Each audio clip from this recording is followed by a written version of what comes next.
Yeah, especially because of the material it is. Instead of like this, will actually start to wear out. You know, we should look it up to see if this one actually has hardware. Well, that's your job. That can't be good for you to breathe.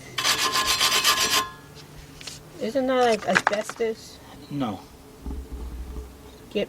Was that melanoma? Stop startling me. I'm just saying. All right, the next thing we'll do, guys, get you a Q-tip. Because now what we're going to be doing is called the 007. The what? The 007. Because what happens is, I used to take my finger, put the grease up here, and put it to where I need it. That's nasty.